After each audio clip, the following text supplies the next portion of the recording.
Hello, everybody. Welcome back. This is the plenary session for day one of COGSEC. If you haven't been here throughout the day, my name is Tim Kwong. I'm the conference chair for COGSEC. You're attending the Fireside chat with Natalie Wynn, Dan Rather, and Avery Trufelman, three of which are amazing folks that basically need no introduction. So I will shut up pretty soon. So the plan for the session is it'll last about an hour. The kind of three panelists will talk for about 45 minutes, and then we'll go to Q&A. As we have been doing throughout the day, we will be facilitating the Q&A via phone number. So if you do have any questions that you think of and you want the panelists to answer, you should text your question to 844-918-1605. And actually, we've been told to show the number, so it's actually easier to write down. So that's 844-918-1605. Great, and Avery, you have the floor. Thank you so much, Tim, and thanks everyone for joining. I'm really honored and excited to be here. And I'm just going to introduce the panel briefly and then help guide what I hope will be a really interesting, insightful conversation. So Natalie Wynn is a social commentator, entertainer, and video essayist with over 1 million subscribers to her channel, ContraPoints. She has been described as the Oscar Wilde of YouTube by The Verge and was listed as one of 50 people pushing culture forward in 2019 by Paper Magazine. Her videos on internet culture and online hate movements have become cultural phenomena, gaining over 45 million views and earning her a position as one of the most influential figures in online progressive activism. Dan Rather has been one of the world's best-known journalists for much of the last half-century. He has interviewed every president since Eisenhower and personally covered almost every important dateline of the last 60 years. Rather joined CBS News in 1962, and he quickly rose through the ranks and in 1981 assumed the position of anchor and managing editor of the CBS Evening News, a post he held for 24 years. He is currently president and CEO of News and Guts, an independent production company, and Rather's most recent writing can be found in his online newsletter, Steady, on Substack, and you can check it out at steady.substack.com. It's always so hard to say that word. So I've had the distinct pleasure of speaking with you both separately, and I'm so fascinated by the ways your careers overlap and diverge.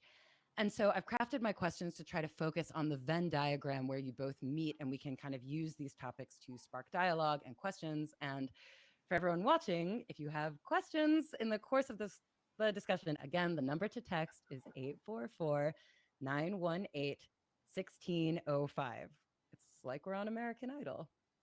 So I do ultimately want to talk about the state of media and information dissemination today. But before we get there, I wanted to begin with one of the most interesting sort of recurring themes in my conversations with both of you, which has been around presentation, how you identify, how you construct yourself as a public figure, and how you situate yourself. So I want to start there. Natalie, you've told me you're an entertainer.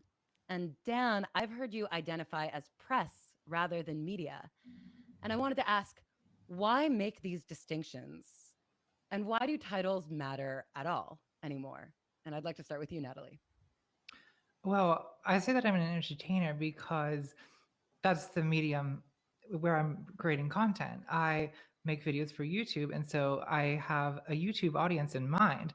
I understand that people watching me are watching me instead of watching anything else on YouTube. So they could be watching, I don't know, a man eat 25 Big Macs in one sitting, or they could be like anything. The platform is gigantic and people's attention spans are very short. People can click off at any moment to something else. So I have to hold this audience. And I think the only way to do that is to be not just a conveyor of facts or information, but someone who is, in some sense, putting on a show. And that, to me, is part of sort of what you have to do to get by on YouTube. It's also what I want to do, because I don't know, I'm an internet generation person myself. My attention span is just low as anyone else's, and I make the kind of content that I want to make, which means that I want to be entertained. It's so interesting you say that, because you make videos that are like an hour and a half long. Like, that's not for people with no attention. but you have, in order to get people to watch a video, it's an hour and a half long. You have to hold them. You have to keep them. You have to keep them along, and you can't allow the energy to drop, or you can't allow. You basically just can't afford for I keep in mind that if people are going to actually put up with this, these long form content on on a platform where short form content is expected, then you need to there needs to be a reason they want to stick around. And that to me means adding some humor to it. It means I don't know, visual changes alongside the evolution of the topic, and it's not to say that people who make much more simple stuff never succeed. I've seen political content on YouTube honestly get 1 million views where it's just like a guy in a room talking to a webcam, nothing fancy. But I knew that when I started on YouTube, I was kind of going uphill because it was a right-wing platform. I have a left-wing perspective. So it had to be 10 times as good to get anywhere. Oh, that's fascinating. I want to pass this over to Dan. Yeah, why identify as press in particular? Why identify at all? Well, first, let me, if I may, respond to with a preface based on what Natalie said. There are many things about Natalie Wynn and her efforts on YouTube that I admire. She's obviously very intelligent, very talented. And among those things is that she does identify her program as entertainment, and that she is basically an entertainer, which isn't to say that she isn't dealing with important subjects and that she doesn't deal with current events, but she labels herself for what she sees herself as. She's basically trying to entertain people. There's so many people on cable television, YouTube, and internet and elsewhere now who identify themselves as news people, but who are in fact trying to entertain. And I do think it's important in this brave new world that we're entering here in the third decade of the 21st century, that we make these distinctions in our own mind of that entertainment is very important. It's of great value to the society, but it has a different value system in many ways than journalism or the press. And it's very important to keep those distinctions in mind when you're evaluating what comes out. So I do want to compliment Natalie. Among the many things I admire, that's one of them. She says, look, I'm trying to entertain people. I'm trying to educate them and inform them along the way, but basically it's entertainment. With myself, in answer to your question of why do I identify this way, well, the easy answer and perhaps the most truthful answer is that in a way I'm yesterday's person. I understand that. I came up, my dream was to be a reporter. I frankly didn't know the word journalist. And in my early career, a journalist was basically a reporter with a cane. I always just aspired to be a reporter. And a reporter in my time and place when I was first forming these dreams during the 1930s, if you will, and early 40s, it basically meant trying to be in print. And my dream was to be a big byline newspaper reporter. As the radio revolution, which as we all know preceded the television revolution, as the radio revolution began to take traction, I began to be attracted to journalists who were on radio. So without wanting to talk the question to death, that I'm a product of that. And in many ways, many important ways, perhaps more than I would want to admit, that I'm still striving for that distant navigational star of I'm trying to be, I want to be known as, I hope people will see me as a journalist. I have a sense of humor. I like to think I can tell a good story, and it isn't to say that all of news has to be heavy and something dreary, but that's the way I see myself. Now, as for the distinction between calling press as opposed to media, this is something different than saying this program is designed to be entertainment. This program is designed to be hard news. Within the news thing, it's become overwhelmingly popular to refer to what we used to call the press as, quote, the media, trying to take in the account of television and later the internet. I do prefer the word press. Like nearly everybody else, I've succumbed to calling it media. But the reason I prefer the word press is the First Amendment to the Constitution of the United States talks about freedom of the press. It doesn't say anything about freedom of media. And my fear all along has been, well, you know, as time goes along, politicians being as politicians are, that will get to be an important distinction. But I fear that time has overwhelmed that line of thought, and the word media is a substitute for the word press today. The final thing that, you know, in terms of self-identity,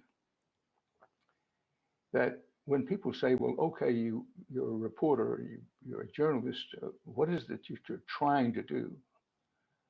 I always want to be clear, others can judge how well or how poorly I do it, but what I'm trying to do, and what I think most journalists, overwhelmingly, most journalists believe that they're trying to do, is we try to get to important truths, or as close to the truth as is humanly possible, and to tell it. Now, as I say, others will have to judge how well or how poorly we do, but that's what we're trying to do. And so within all of that is where I see my own identity.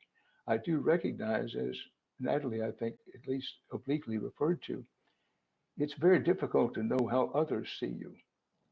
That every person that tunes into YouTube may have a slightly different view of who Natalie Wynn is and what she's trying to accomplish.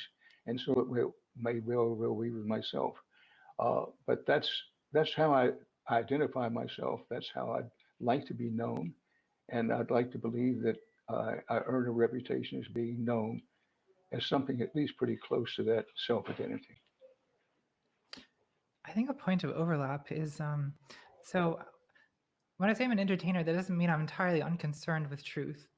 Many entertainers are, but I wouldn't say that I am. To me, well, there's something entertaining about the longing for truth. That's an engaging thing. And why do people like mysteries or true crime? There's this kind of, you get pulled into this, well, the curiosity to know the truth. That's entertaining. And now, of course, that can be exploited, and it is, right? This is, I think, the same reason people go into conspiracy theories, right? Is that there's something enrapturing almost about feeling like you're discovering important truths about the world. And, you know, I think that I find it helps me anyway to sort of think of myself as like a conscientious entertainer or a socially conscious entertainer. So whereas someone like Alex Jones, like Dan said, is an entertainer, but he's pretending to be a journalist. Right. And I feel like these lead into these fascinating questions about sort of, I mean, the word persona sounds a bit disingenuous, but like the way you present yourself. And I kept coming back to this idea about voice, because you both have very distinctive voices, literally and figuratively. Like you've both gone through voice training and honing, Natalie through your gender journey, Dan through your diction training, and also in the ways you both use humor, these turns of phrase, these figures of speech you employ. You've developed these very trademark ways of speaking. And in all of these respects, I wanted to ask you both, how did you find and craft your voice? And I'd like to start with you, Dan. Well, I found it by doing the work. I never set out to saying to myself, well, I want to develop a voice. There's a certain voice that I want to become my voice. I didn't set out that way, and as my so-called career developed, I never was asking that question of myself, of what voice am I going to speak in? I think that was fortunate, among other things, because the longer I go, the more I know that the audience they'll pick up if you're pretending. If you're trying to be the voice of Ed Murrow, or the voice of Walter Cronkite, or the voice of Eric Sevareid, all of these are in the pantheon of electronic journalism, people will pick up on it, that you have to be true to yourself. It's one of the absolute laws of building an audience as a journalist. that you have to be credible. And to be credible, you have to be genuine. You have to be authentic. So in answer to your question, I threw myself into trying to make of myself the best reporter I could possibly be. And that's at this age and stage of my life, I'm still trying to do that. I try to throw myself into it. And when you do that and you continue to do that, you develop a voice. Now, there may be people who say, I want a certain voice, and they work hard to develop it, but I'm not one of those people. I do think it's true that in listening to other voices that you admire, in my case, the Everett R. Burroughs and Severides and Cronkites of the world, that inevitably, you pick up some of the things from the people you admire.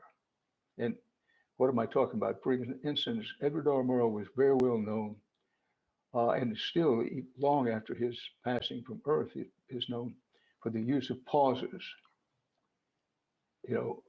This pause is London, is a technique that he used very effectively.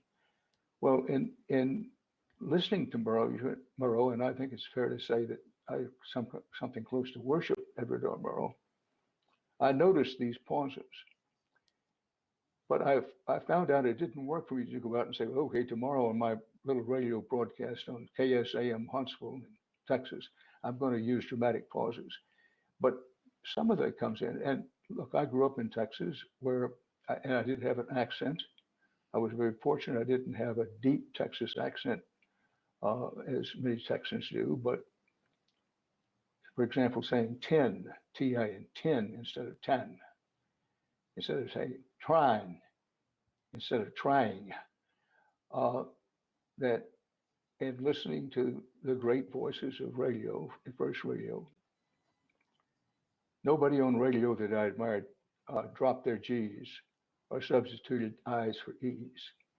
And so I worked on that. I didn't have voice training. I probably should have had voice training. But back to finding your voice, if you do the work and concentrate on trying to do work of integrity, you would develop your own voice. And for better or for worse, that was my case. I agree that people can easily spot pretense and fakery. I mean, my voice has been a struggle because, well, for a lot of reasons. One, obviously, the gender transition, I had to change my voice. I knew there's a whole period of, maybe a year and a half where I find my voice to be absolutely unlistenable because I was straining, trying to make it sound higher, trying to make it sound more naturally female. Well, of course, the way I ended up finding my voice was to stop straining, stop trying. And I find that my voice now, it sounds more like clockably transgender, maybe, but it sounds also more natural. I would say like I picked up things also. There's some things I'll pick up because I think they're funny. Like there's a YouTuber called Gigi Gorgeous, who was the first transgender woman who got really big on YouTube. And she's kind of like a socialite and like fashion vlogger, but she would often refer to people as Gorge. Hey, Gorge, how are you, Gorge? And I just thought this was the funniest thing. And so I picked up Gorge, and to me, there's something, because people aren't expecting to be called Gorge in a video on political philosophy. And there's something to me, I don't know, I found this like fundamentally entertaining, and the audience seemed to like it. So I think it's been a little overplayed now. It's time to move on. But yeah, sometimes, I don't know, sometimes you can get away with imitating someone if you do it without the expectancy that people are going to mistake you for that person. Did Gigi ever call you out on it? No, she never has. And kind of the last leg of this sort of line of inquiry around presentation, another interesting point of overlap is that, well, I guess I wanted to ask you about the sort of, you've both become very trusted voices. And I wanted to ask you about this sort of aesthetics of trust. When you're on camera, you're both wearing makeup and wearing costumes to a degree, and you are performing in More a or less. way. And I wonder what aesthetic decisions you are making or avoiding when you present. Natalie, start with you. Well, I think that with me, it's kind of a strange like contradiction maybe between on the one hand this extremely theatrical and like artificial like presentation, like, and then often a very like from the heart like personal approach to a topic. So I think that despite the fact that I'm sort of putting on this, but it's I mean, some of the sets and things that I'll put together are so artificial that they're never meant to be taken at face value. Like it's the sort of performance of it is almost like almost ironic to the point where it calls attention to itself as a costume. But I think also, you know, people see through that to like this person, because again, I used to play characters and things and have them in dialogue. I've kind of moved away from that, and now it really is kind of just me. And I often will take a topic like, I mean, even topics where it doesn't necessarily have anything directly to do with me, like incels, and I will find a way to kind of make a personal connection, right? To find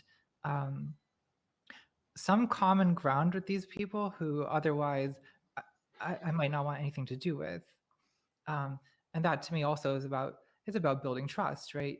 People won't want to listen to you if you, and this is I think a problem with a lot of left-wing activists, is if you come out and you're sermonizing and you're incredibly moralistic and you basically are passing judgment on your own audience, people feel attacked, they feel threatened, they immediately recoil.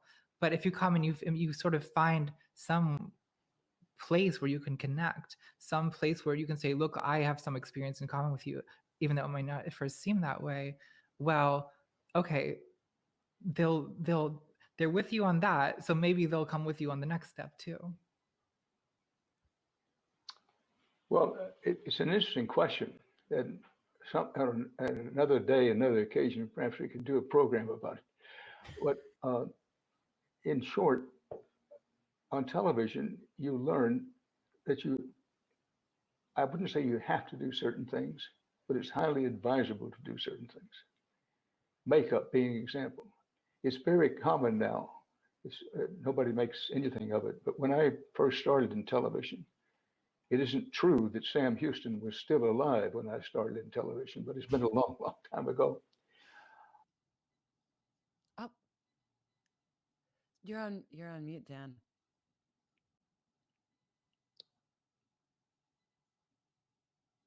No sweat. Sorry about that. There you go. I All happened good. to hit the machine. But anyway, when I first started in television, not everybody on television used makeup. That one of my competitors, when I was doing local news in Houston, this is in the period 1960, 61, did not wear makeup because he said it was phony. It wasn't authentic, so he didn't wear makeup. But I learned very quickly that television accentuates things that the natural eye when you're in person doesn't. An example, and forgive the personal example, most men, including myself, have a beard line. It runs kind of through here. And I'm not wearing makeup today. The beard line probably shows. But it became obvious when I first started in television that the beard line was distracting to people. And I was told in no uncertain terms of the man who had hired me in television, do something. Frankly, I had no idea what to do. But someone at the station said, well, look, let's try this then. But to the point, what you're trying to do on television is present yourself as close to your authentic self as you can, that's still compatible with the bright lights and the sometimes at least slight distortions that the camera can make. So these days, as I say, nearly everybody is a professional who appears on television, wears makeup of some sort. And above a certain level in television, there are professional makeup people whose sole responsibility is to cover your blemishes on your face. For example, again, today I have a place on the bridge of my nose here. It doesn't look too good. Well, your makeup artist would cover that. Uh, but how you present yourself and use, uh, for example, these days it's the question of should you wear a tie or not wear a tie. Right. For most of my career, it was obligatory that you wear a tie, that the uniform was a white or preferably a blue shirt because white shirts with old television cameras would bloom a little bit. But at any rate, dark suit, uh, blue shirt, uh, a tie that's not too definitive but not exactly dull. Now, some anchor people to this day cut against the grain. For example, they would say everybody else on television is wearing a bright tie. So I will every night appear in a funereal tie, a black tie, and that will become my trademark. Uh, Other anchor people say, well, I will always wear a striped tie. A striped tie will be my trademark. Those are some of the things that go through your local anchorman's mind, sometimes with the consultant. But I do think that even off camera, when you're a reporter, it's important how you present yourself. An example would be when I was covering Dr. Martin Luther King and the civil rights movement in the early days of the civil rights movement. And we were going from one civil rights state line to another in the deep South, hot climate. Uh, I always wore a dark suit, a white shirt, and a very gentle tie, uh, because and lace up leather shoes, because I learned. Oh, you're on mute again. Oh, wait. Sorry about that. Sorry about that. I don't know what No, causes that over there. At any rate, I'm about to happens. wind it up.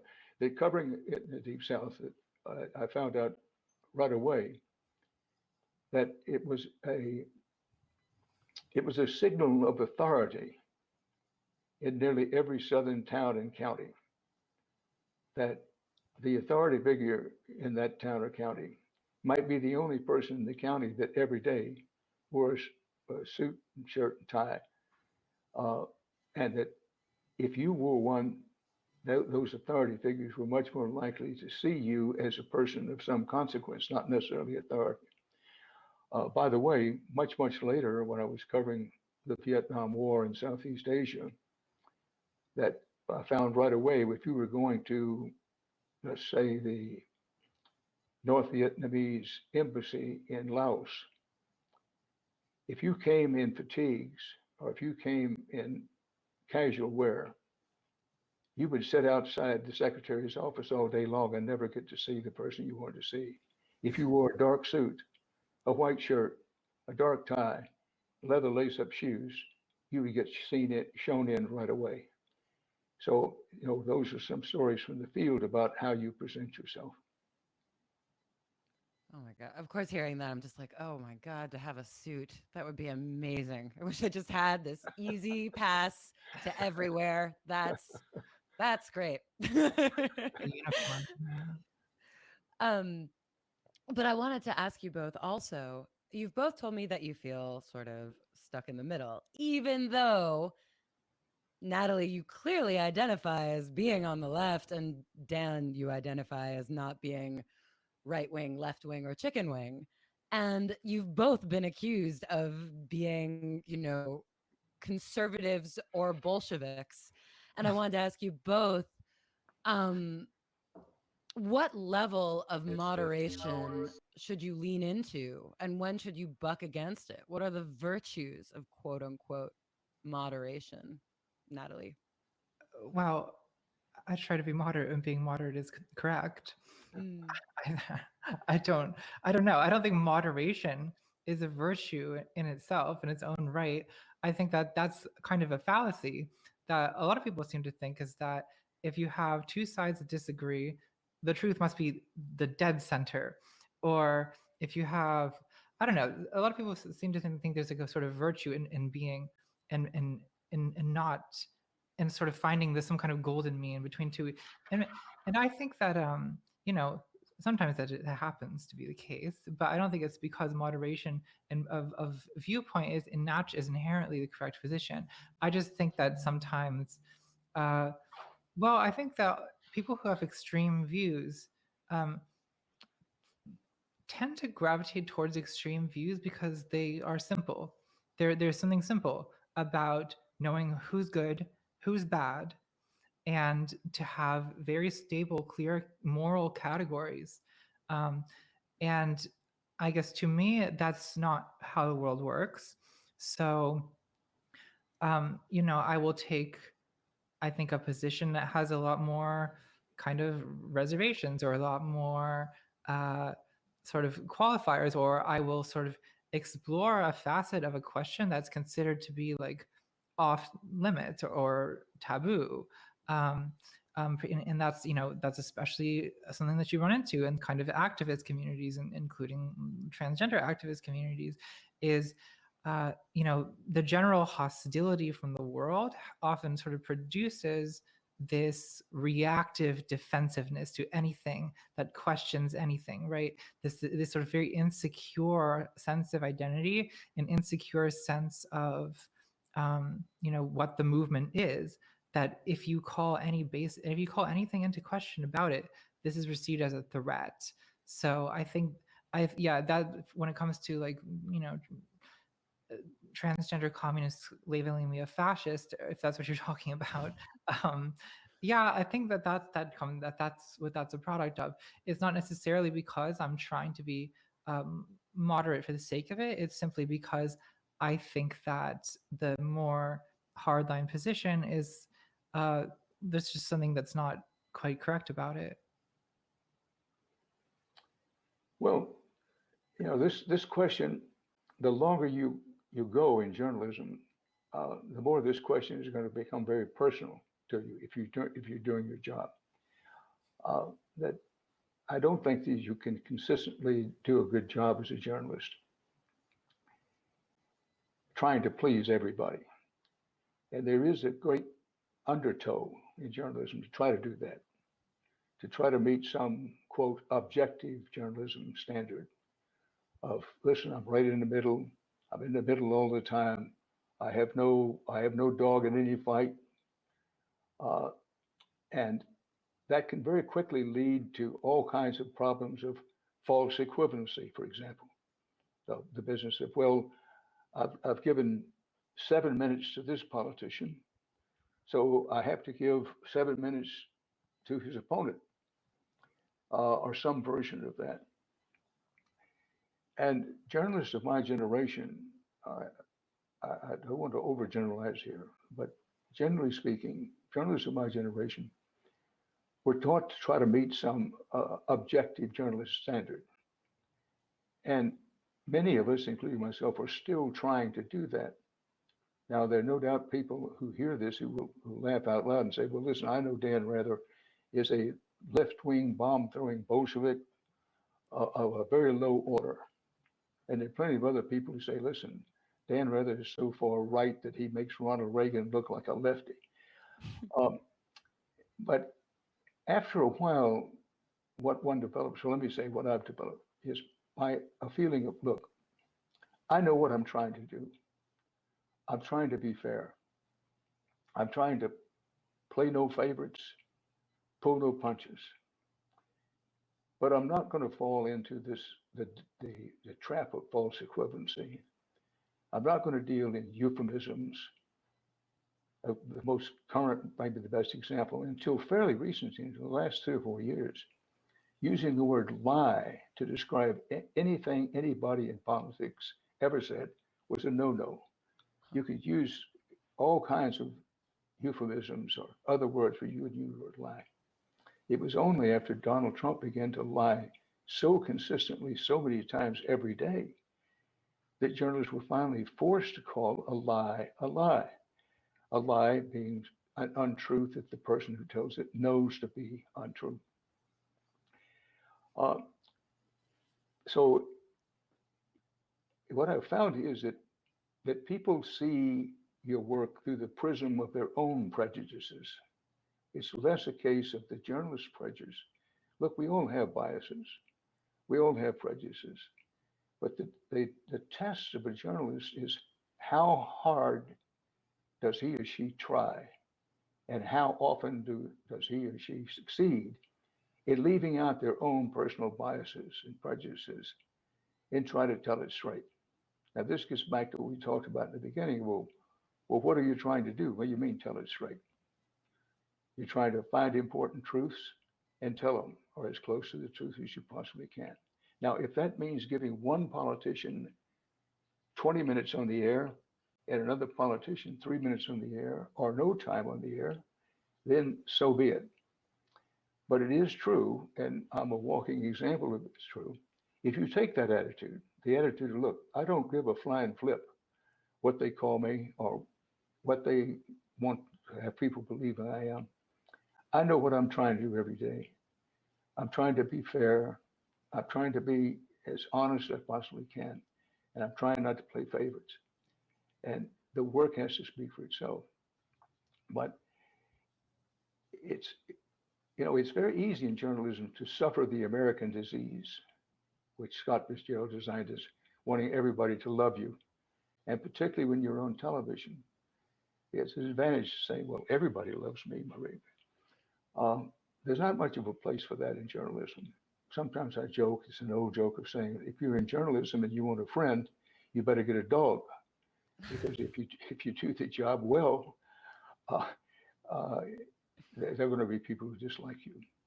But I can truthfully say that during the Johnson administration, during the Carter administration, during the Bill Clinton administration, in every Democratic administration, there have been plenty of people who said, you're far too hard on the president. Your right-wing bias is showing.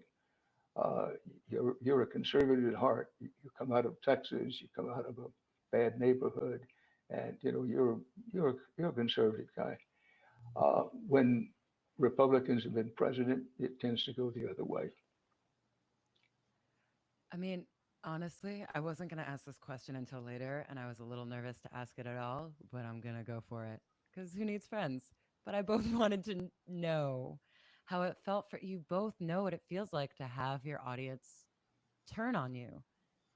And I mean, Dan, you've said in the past, you've made every mistake in the book, but I wanted to know, were public figures allowed to do this more in the days before the internet? Like, what does it take to fail now? Is it something in your character or your identity, or is there like a way that people can return from, I don't want to call it failure necessarily, but mistakes?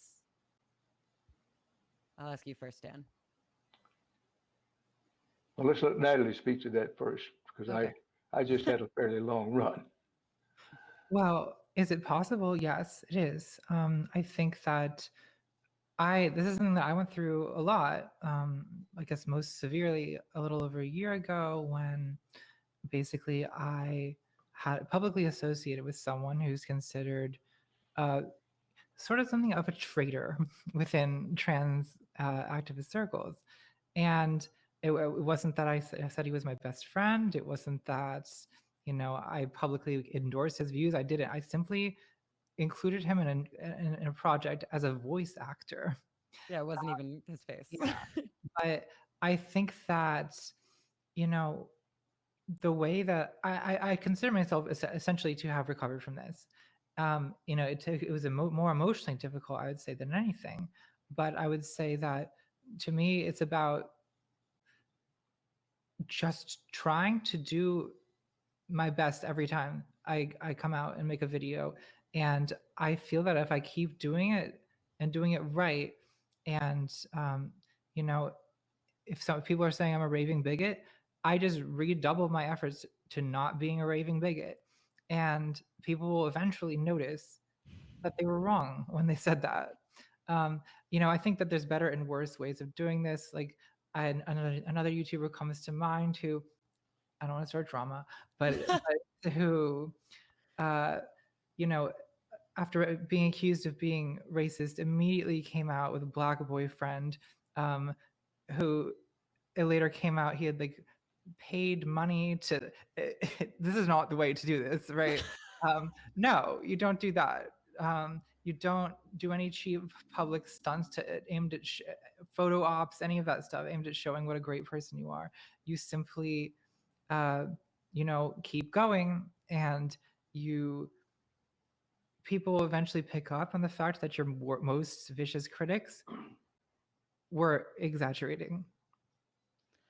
Well, I think like one of the interesting things you did is you were just like, you laid it all out. You told the entire story, which was a choice you made. Some people just kind of like go away and cocoon and then they try to come back somehow. So what was that decision?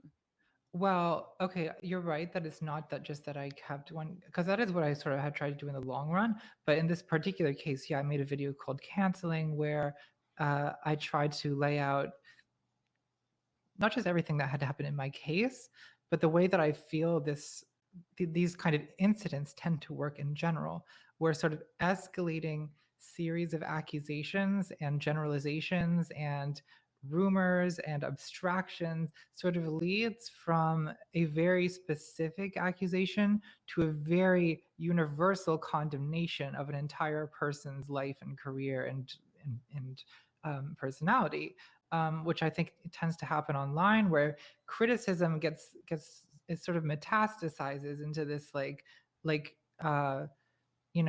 total judgment of a person, as opposed to just it's not contained as just, oh, we need to criticize this thing this person did, which we all make mistakes. We all need to be criticized. We all have to have voices in our lives telling us you're kind of messing this up, right? But the problem, as I see it with social media criticism, is that things tend to escalate from you're making a mistake here to you are clear. This is evidence that you are a horrible person, and everything you've ever done that seemed good was only a mask for the evil within. No, it goes back to what you were saying about like the simple thinking, like the black and white. Dualism, that's what I call it, where people they see good and evil, and if this is where you have no room to make a mistake, right? Because instead of a mistake being seen as the stumble of a fallible human, they see it as the mask slipping and revealing your evil nature.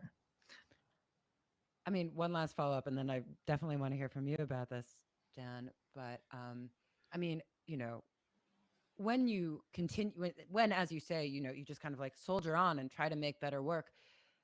To what degree are you trying to win back those people who have, decreed you, a bad person? And to what degree are you like, okay, fine, go? Like, who is that for?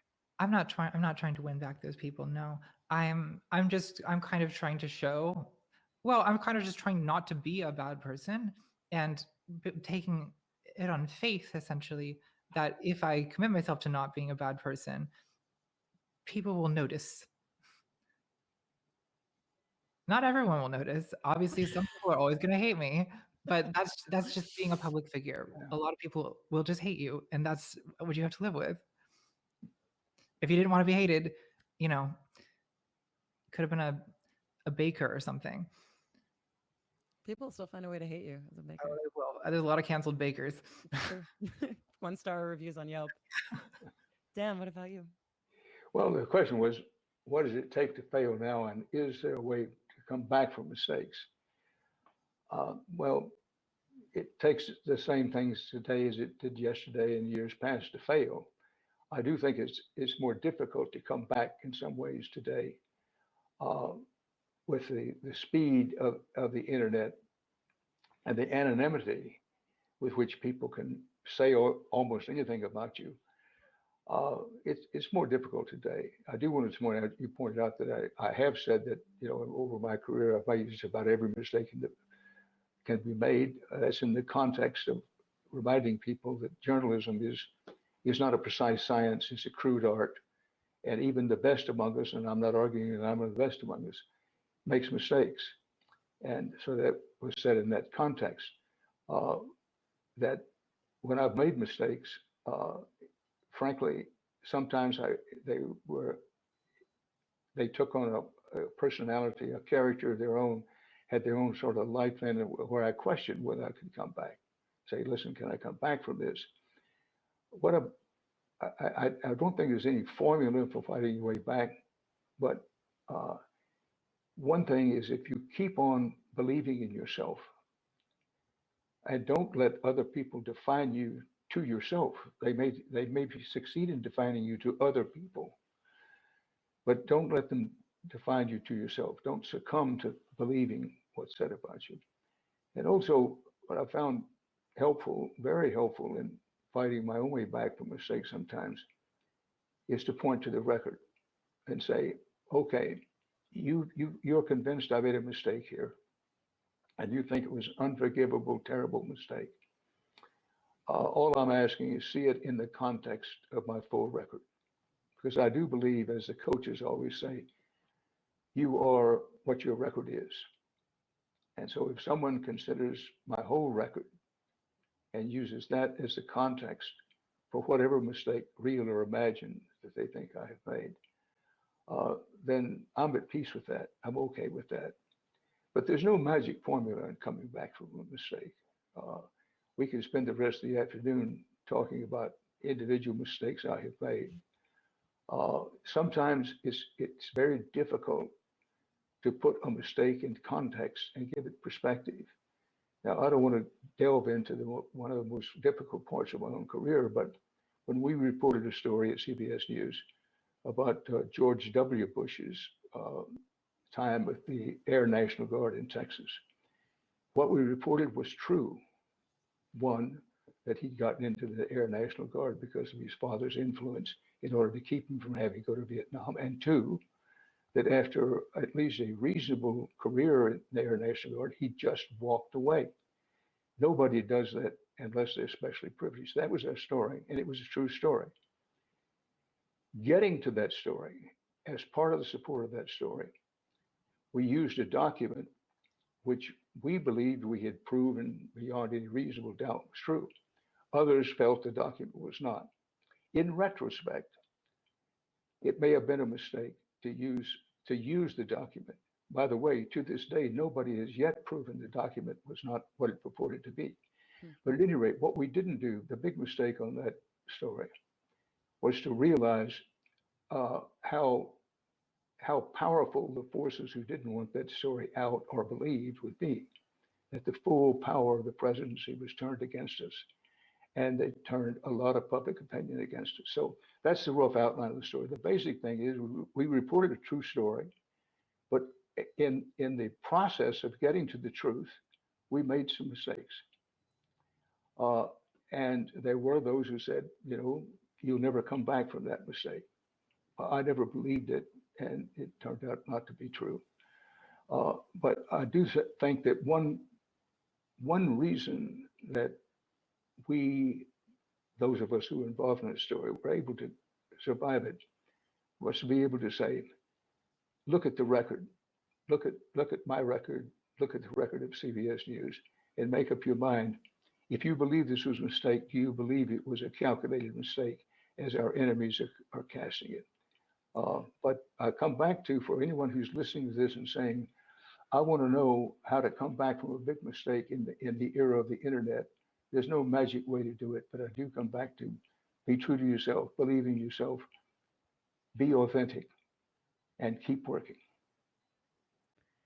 Well, I mean, a fascinating thing about the work you both do is that, like, yes, of course, you have to be true to yourself, and there is an audience to consider. And I was wondering for both of you, to what degree you look at ratings, comments, metrics, what your viewers think, and to what degree do you pay attention to that, and to what degree do you tune it out, and to what degree do you cater to it, even, Natalie? Well, I think the less you spend looking at the numeric feedback, the better. So Really? views, likes, subscribers, I try not to look at. I just try to ignore it because it means nothing. I mean, look at some of the most subscribed YouTube channels. Like personally, I mean, I'm not super impressed with all of them necessarily, and like I think that it's not. I don't really see it as necessarily evidence that I'm doing good, that a lot of people are watching. You know, there's a lot of trash that people have watched in huge numbers.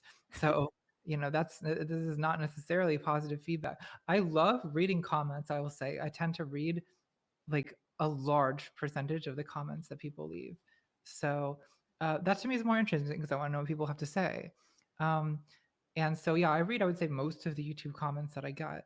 And, a lot of them are it's a lot of like nice compliments, a lot of just, abusive insults, a lot of, but then there's a lot of people who like have remarkably interesting things to say. And I've actually had my own perspective on a lot of topics I've covered, kind of like sort of imagined and enlivened and sort of given deeper dimension and perspective by feedback that I've gotten on YouTube comments.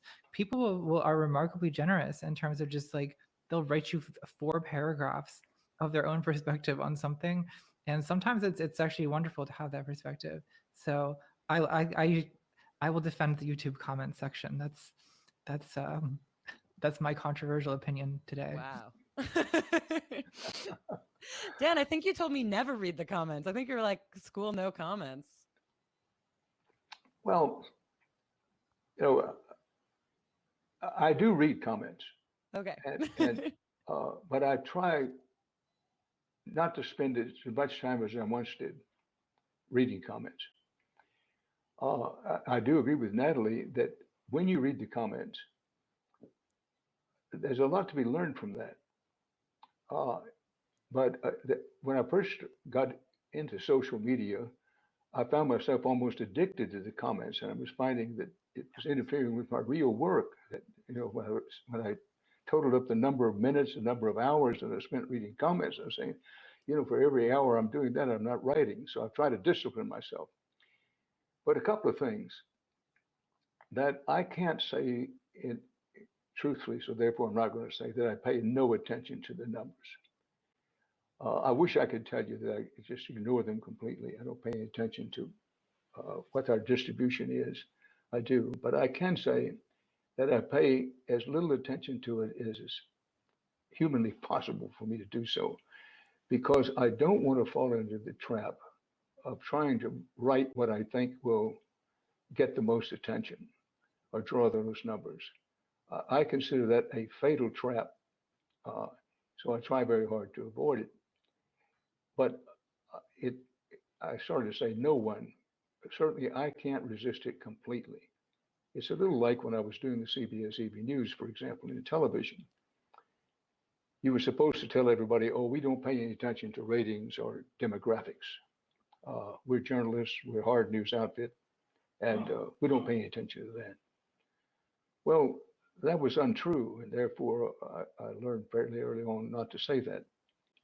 The truth of the matter is, in television then and now, ratings and demographics are key to your survival, without question. Now, in terms of social media and the internet, things such as Twitter, Facebook, and now this new experiment that I have with Substack called Steady, less so, because it's a whole different system of a financial system, if you will.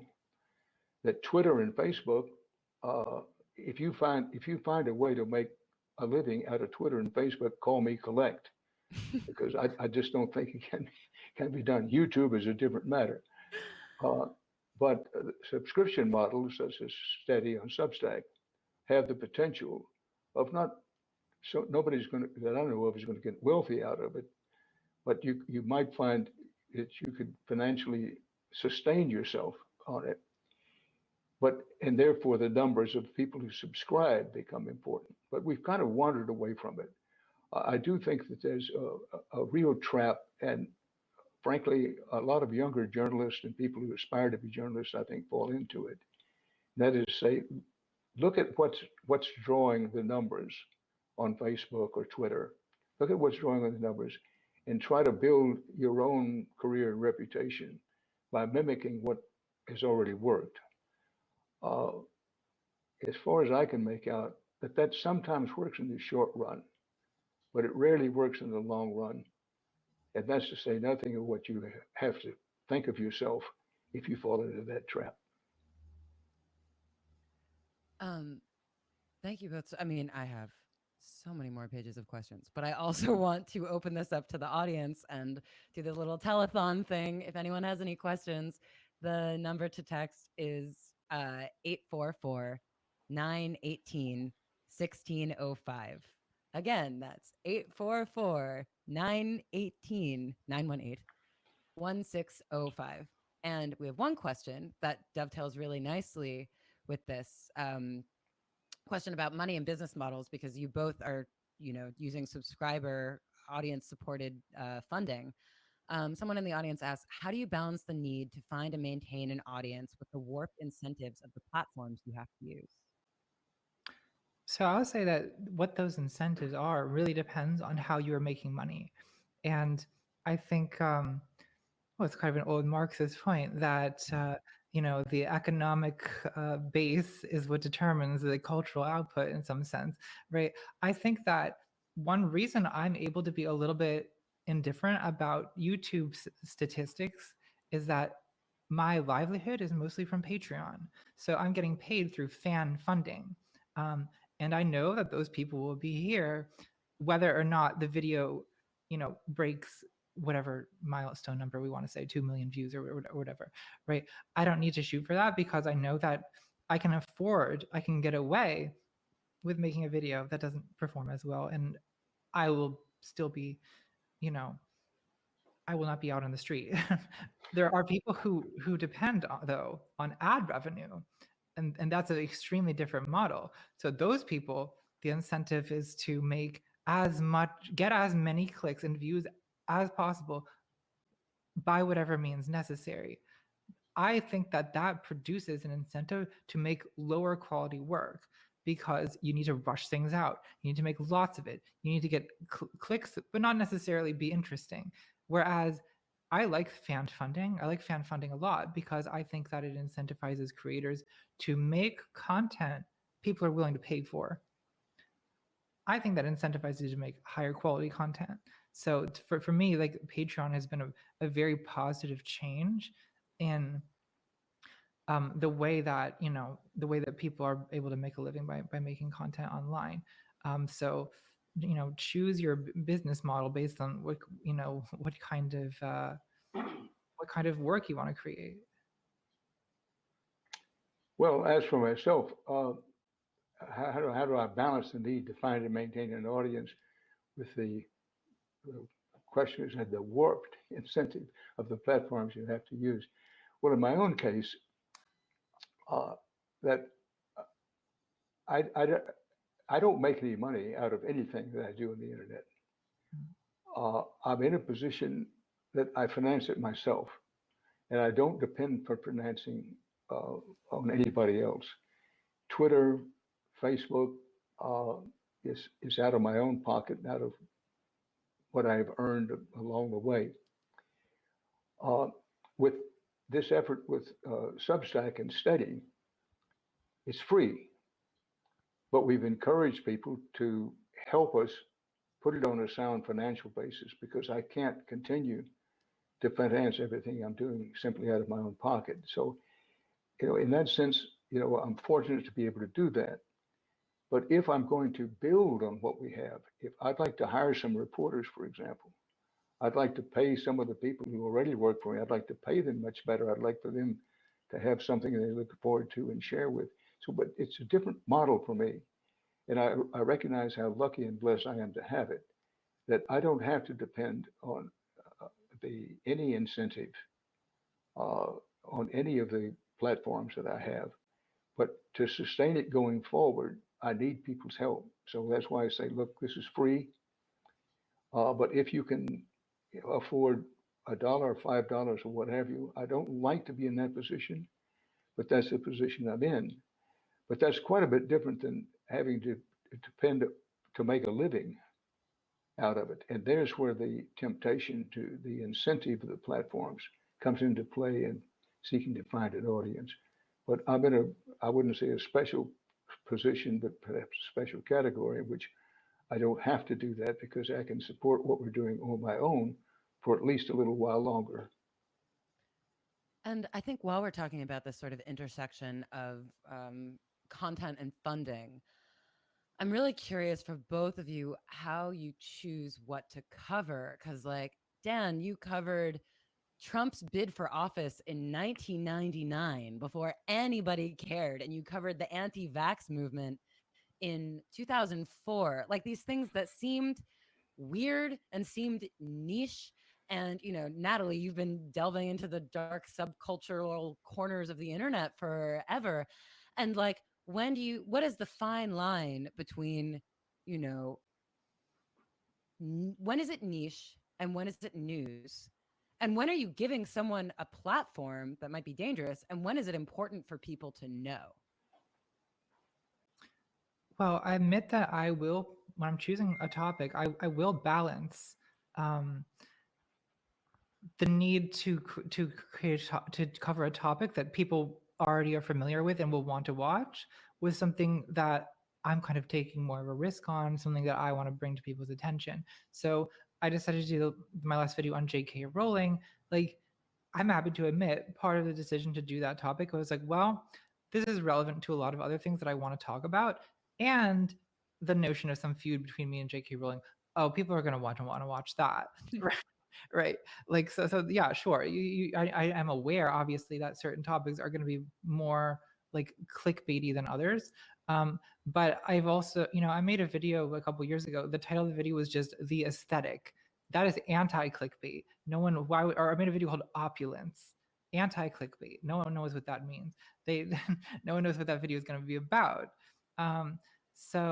But I just wanted to talk about the concept of opulence or its role in American life.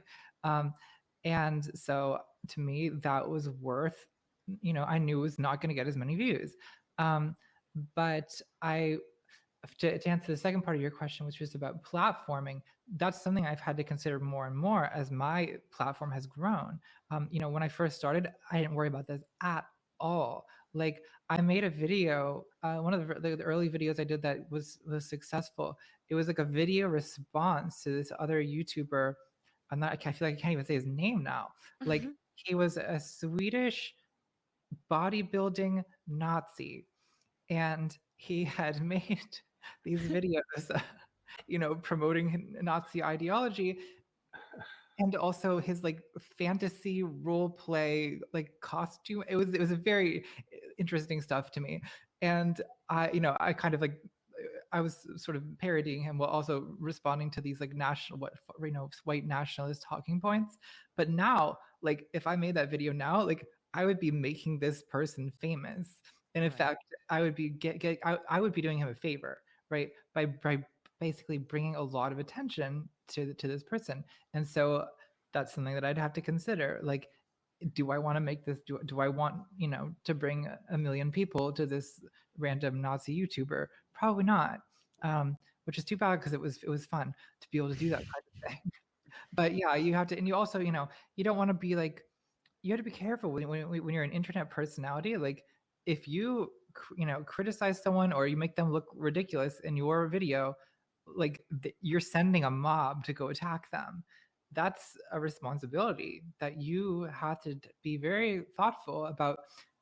When am I willing to risk that, and when am I not? And it has, I would say, restricted somewhat, whether I'm willing to talk about individual people, because I'm afraid of, even if it's someone I think is a bad person, I still don't want to be responsible for directing a tsunami of internet hate at them. I mean, does that make you less able to be like edgy? Does it mean now you have to descend into, quoting, making it about literature and theory and get more academic with it? Like, what does this mean for your content? I just have to be edgy in general, as opposed to about a specific person. Or a famous person. You can if it's someone who's a public figure, well, that's fair game, isn't it? Yeah. Dan, how do you think about this? Because honestly, when I was watching your coverage of Donald Trump's 1999 presidential run, to some degree, it's like almost perpetuating the myth. It's like, this man's so wealthy, look at this, look at him on the campaign trail. How do you go about this? Well, back to it's been a long time ago, that 1999 thing. Donald Trump never forgave us for the story, because the bottom line of the story was he's not really running a presidential campaign this year. He's in it to sell golf memberships and condos. So he didn't like the thrust of the story. But to the question that has been asked about how do you choose what to cover, that I try to put up on our platforms what I think people need to know, with a combination of what they probably want to know. That's one definition of news. What is news? News is what people need to know and what they're interested in learning about. And to a large degree, I go with my own instincts. At this time in my career, I often go with my gut. I say, I don't know whether anybody's interested in this or not. I have no idea what the reaction will be, but I think it's important people think about this. An example would be the new Jim Crow. These laws designed to limit voter access, voter outreach, voter opportunities, are in their heart of hearts what we used to call Jim Crow, which is to say they're designed primarily to keep people of color from having as influence on elections. But that's what I try to do. And by the shortcoming of that is that frequently the answer when I say to myself, what do I think people need to know? It will be something, what used to be called foreign news. It will be an international story. Example, we need to have a debate now, right now, we're not having it, about whether we stay in Afghanistan any longer or we leave Afghanistan, and under what circumstances. You don't hear that talked about on television news programs. You don't see much about it in the newspapers. But I say to myself, wow, I've written about this so many times.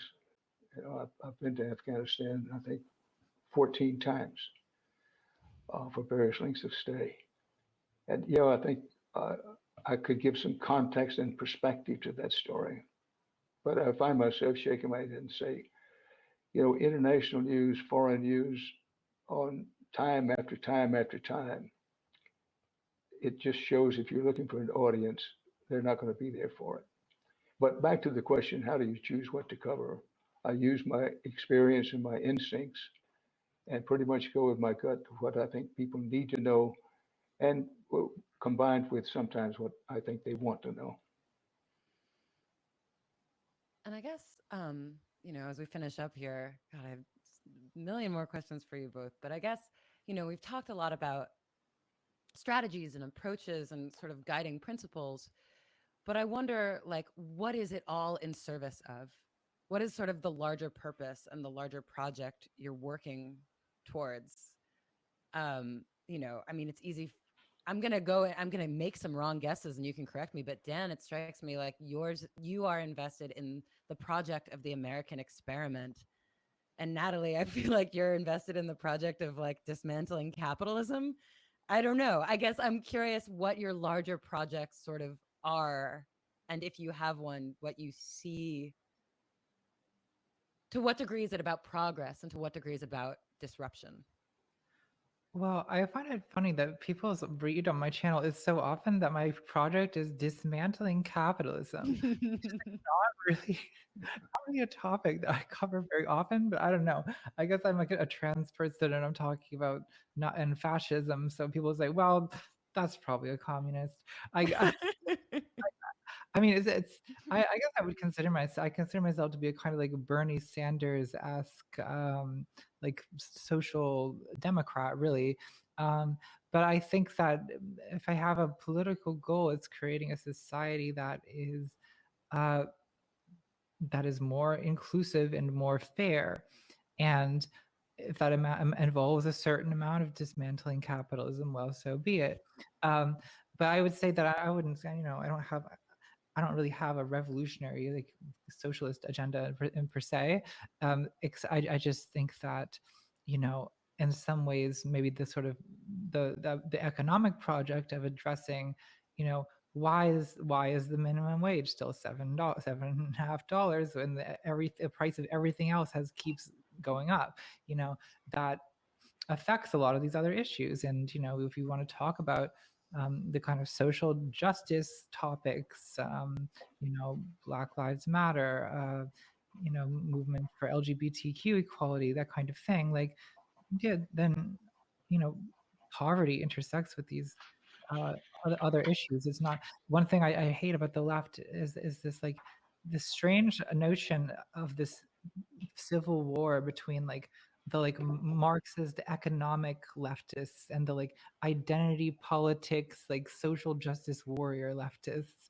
Well, I don't see the two as inherently different. I think that they're related, and I think that I don't really have like a grand theory of like what the correct society is.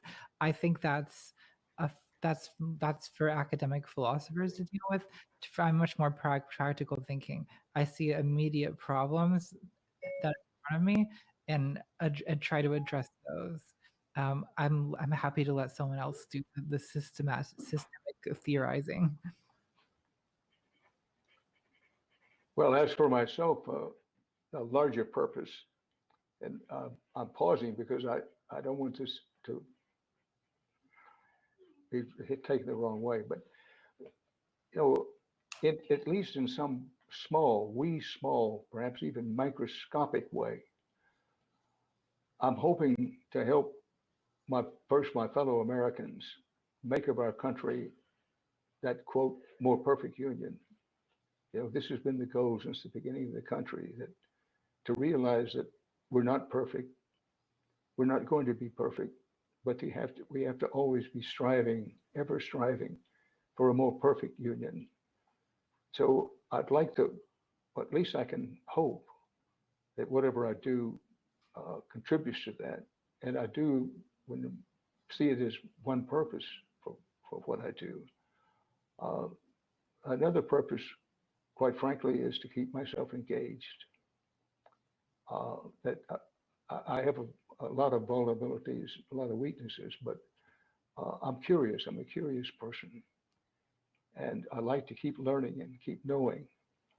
And for me, to do that, I think I have to keep working. So one purpose is to stay active, stay as active as I can, keep learning, keep trying, keep you know, hoping that I can make some small difference. I would say one other, it's part of the larger purpose, is that I would like to do what I didn't do enough of in the early journalistic career, and that is call attention to the underside of society, what some call the Dickensian side of society.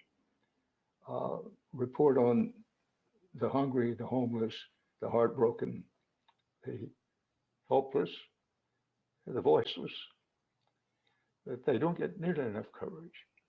And I still don't cover them nearly enough. But when talking about the purpose, there are plenty of days when I say to myself, what can I do along that line? Because I didn't do enough when I was coming up. I have a chance to kind of catch up now.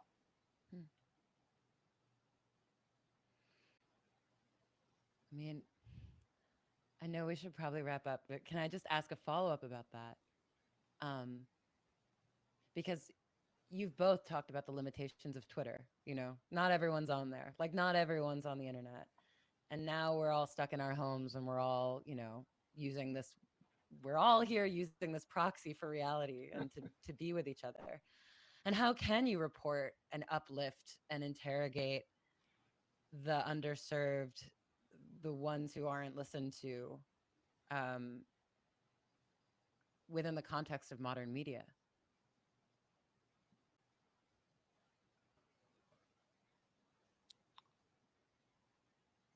Well, I'm trying to find out if the honest answer to that. But no, I think is to tell their stories, and always keep in mind that to have a story of impact, don't tell me the story of 10,000 people, tell me the story of one person. And first of all, to seek out the stories of the underserved and to tell their stories. You know, we talked earlier about one mark of journalism of integrity is that you try to find important truths, close to the truths as you can, and tell it, be an honest broker of information. Well, find the stories and tell them. These stories, if you do stories about the underserved, they're not likely to be clickbait. They're not likely to get you additional subscribers. But frankly, I find the few times when I do them, when I meet my own standard of trying to do them, that I do feel good about myself on that day. And that has its own reward.